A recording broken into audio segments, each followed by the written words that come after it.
Hello everyone, welcome to this session under Scikit-learn series by Intellipaat. Today we are going to discover the linear regression algorithm in Scikit-learn. But before we get started with that, make sure you guys hit that subscribe button so that you'll never miss any update from Intellipaat YouTube channel. First of all, let me take you guys through the agenda for this particular session. We'll begin this session by taking a quick recap into features and labels. Next, we'll build the basic intuition for linear regression model and we'll also understand its technicalities. Once done with that, we'll immerse ourselves into a hands-on demo to build a linear regression model. I hope I have made myself clear with the agenda. So without further ado, let's get started with the first topic of this session, that is features and labels. In the last session, we discussed the problem setting for classification problems, and we found out that the data is divided into two basic parts. One part is a feature and another part is a label. Now, feature is basically the data points or characteristics that define the label. Now, for example, if I have to classify apples and mangoes, then I look into the factors such as shape, texture, color, and size. If the shape is circular, then the fruit is apple, and if it is oval, then the fruit is mango. If the color is reddish, the fruit is apple, and if it is yellowish, then the fruit is mango. Right, guys? So, what does that tell us? Basically, the features are the parameters that are eventually going to terminalize your label. So, in every dataset, we'll have these different features. Now, each row of this dataset will act as a data sample, right? As per what we have learned, till this very moment, any data can be explained with two basic things. First one is model and another one is error. Now, in classification with a linear modeling approach, the model takes the form of y is equal to mx plus c. Now, let's say I want to predict the number of students joining a coding campaign event that I'm about to host. Now, I do have an enrollment registry in my hand to do that. I expect a baseline of 25 students to join. Now, guys, this value will act as a y-intercept. Now, if I talk about enrollment data, I have got enrollments around 1000, out of which I expect 0.1% students to literally join. In the context of our equation, 1000 will act as an input data and 0.1 will act as a slope of our linear graph. That means I should have 125 students in this coding campaign. But actually, there were 150 students present for this particular event. What that tells us is that we have 25 as an error value. Now, error doesn't mean that something is wrong per se. We call it an error because it is a deviation from our model. This basically entails that our data is not wrong, our model is. And these errors can come from various resources such as various variables we didn't account for. For example, I did not consider that enrolled students would bring their friends to the event. This is totally a random variation, right? Basically, guys, models allow us to make inferences, whether it's the number of students joining some campaign or the number of credit card frauds committed in a year. General linear models take the information that data gives us and portion it out into two major parts. Information that can be accounted for by our model and information that cannot be accounted by our model. And one such technique is linear regression, which can be used for predictive modeling. Here, the data points will be continuous. Now, let me give you an example of problem setting that can be tackled with linear regression modeling. Let's say I want to predict number of likes our article live on web can get. The data factor I'll be using for this purpose is the number of comments the article has. Here, the number of comments would be our input variable and the number of likes will be our output variable. Our model will look something like this. That is y is equal to mx plus c. So m will be the regression coefficient or slope here. X will be the input data, that is number of comments, and c will be the y-intercept, that is likes that we will have when there are 0 comments on videos. Alright. This will be learned from data itself, both c and m. The only data that we are going to provide to our model is x. Now, to solve this problem, the first thing we would do is plot our data from 100 sample videos. This will actually allow us to visualize if our data is best fit by a straight line and look for outliers. Now guys, these outliers are the points that are really extreme. These points right here are pretty far from the normal distribution, so we need to decide how to handle them. Basically, these data points are the samples that don't belong. The one reason we are concerned about outliers in regression is that values that are really far away from the rest of our data can have undue effect on the regression line. With this extreme point, our line would look like this, but without it, it would look like this. Now you must be thinking about why we will stick to the linear formatting then. Well, the name of this model is linear regression itself. So our main goal is to generalize data with a straight line. So guys, if there is some other shape our data takes, we may want to look into some other model or algorithm. However, this plot that we have here looks straight. So we'll go ahead and fit our regression model. Guys, this regression line is basically the straight line that is as close as possible to all the data points at once. The method that is used to calculate this distance is what we have learned in our schools. Well, basically, what we do to calculate distance between 2 points in coordinate geometry. We calculate their square difference, right? And that is what will be done here in the case of linear regression model. So to summarize, remember that it's the one straight line that minimizes the sum of square distances of each point to the line. The equation of our model will look something like this. Actual likes equal to mx plus c plus error. This number c here is the baseline number of likes every ranking article can have. In this model, it is possible that you could have an article with 0 comments and 1000 likes. But an article with 0 comments and 1000 likes does seem to conflict with our experience on the web, right? The slope, aka coefficient of this line, tells us how much our likes are determined by the number of comments. Our coefficient here is about 5, which means that on an average, an increase in one comment is associated with increase about 5 likes. But there is another important part of our general linear model, that is error. We can tell a lot by looking at this residual or error data shape. We want a pretty evenly spaced cloud of residuals. Ideally, we don't want them to be distant or even pretty close to zero in some cases. It's very concerning if you can see a weird pattern in your residual or error like this, which would indicate that the error of your prediction is dependent on how big your predictor variable value is. That would be like our model was pretty accurate at predicting the number of likes for article with very few comments, but was wildly inaccurate on videos with lot of comments. Now to understand the generalization based on distribution, let us perform one test. The test is called as null hypothesis testing. Now the basic notion of this test is that what we'll do is we'll take our observed data and we will subtract what we expect if null is true and divide it by average variation. Now let me explain this in more clear words.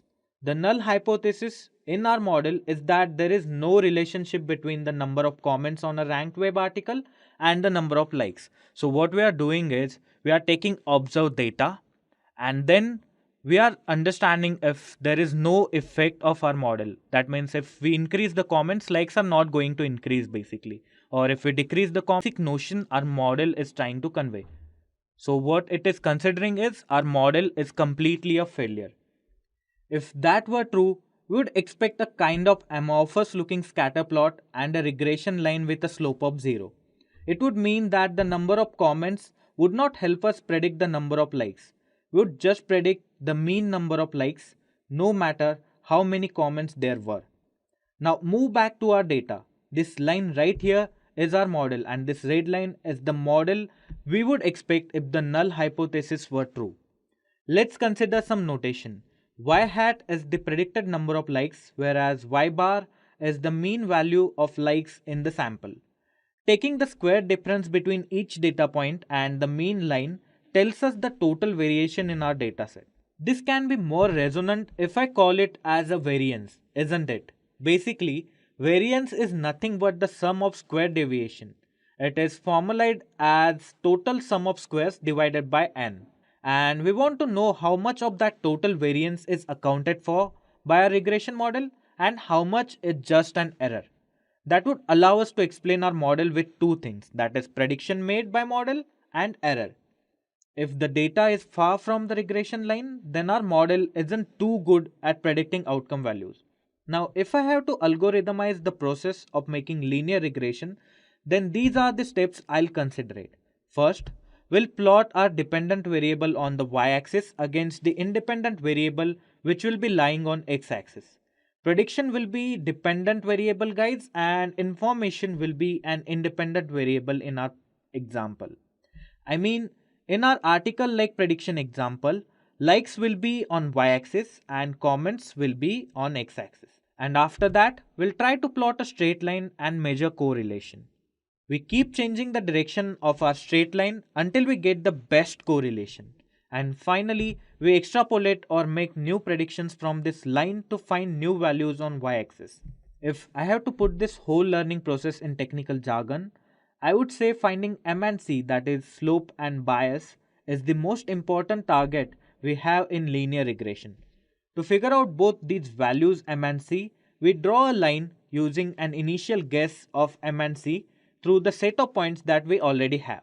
We calculate the distance of this line from each of these points. We take the square root of the sum of squares of these distances, and after that we keep changing values of M and C so that the cost function will decrease. When the cost stops decreasing, we fix that M and C as our final result. The resulting line is our best linear fit through the data. Now for any new x and y, we can figure out the y prediction using this line.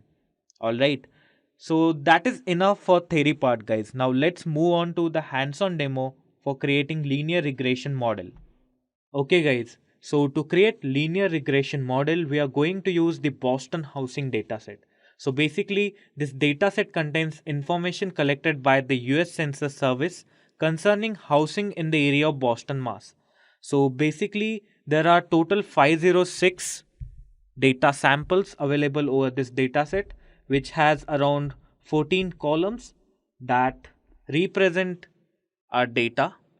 So what we'll do is we'll train a model over these 14 parameters over 506 samples, and we'll build an algorithm that will be able to predict housing values for new data set provided. Alright, so to get started, first open our Colab notebook. Then primarily, to get started, first we'll need to import few important libraries, right? Some important dependencies. So first of all, let me do that. The first thing that I'm going to import is the functionality that is going to help me import the dataset. So that is from sklearn import datasets. Then I'll import the linear regression model. Then from sklearn, I'll import the train test split feature.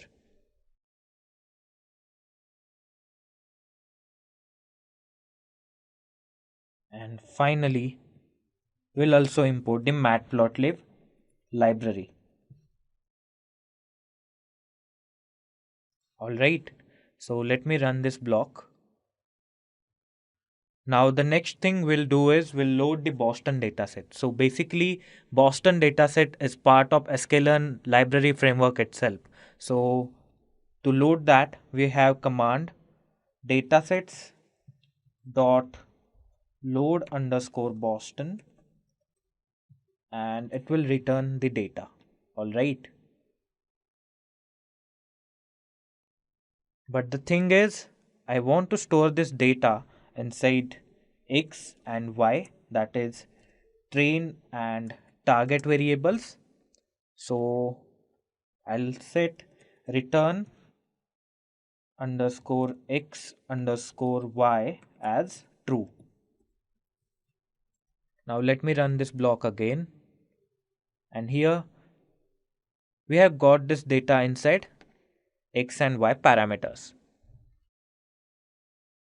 Now if I have to visualize this shape of x, then all I have to do is write x dot shape, and I'll get the shape of input data, that is 506 into 13, and then similarly y dot shape to visualize the shape of our output data,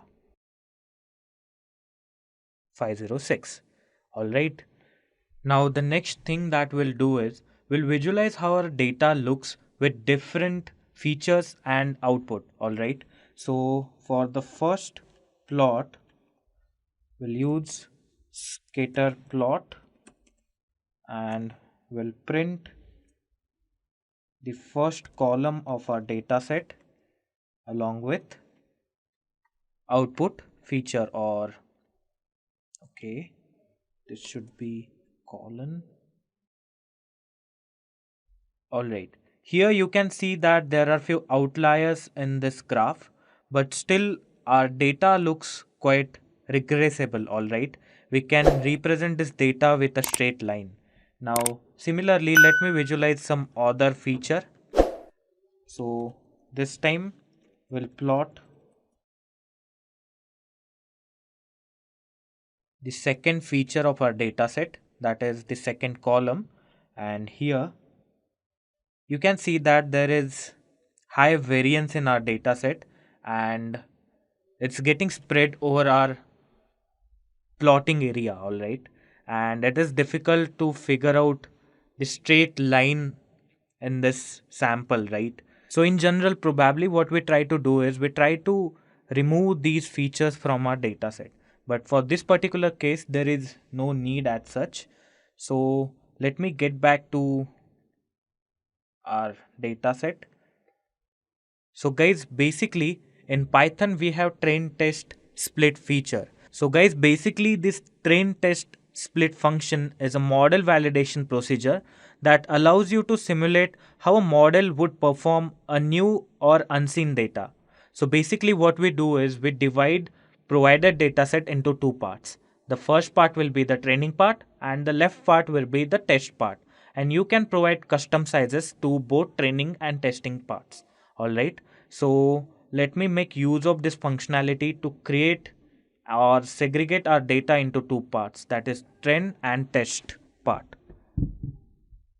So inside this train test split function, we'll pass both x and y, and we'll keep test size as 30% of our data set, or let's keep it 20%. Alright, now we'll have to create variables to store these data samples. So first we'll have x train, then x test, then y train and y test. Alright, so let's run this command. Now we have both training and test dataset specified. Now the next step will be creating the linear regression model. So it is very easy to create linear regression model. You'll need just one statement to do that, and that statement is linear underscore model dot linear regressor, and we'll objectify this model under name L underscore reg, and we'll fit our data across this model. So let's run this block.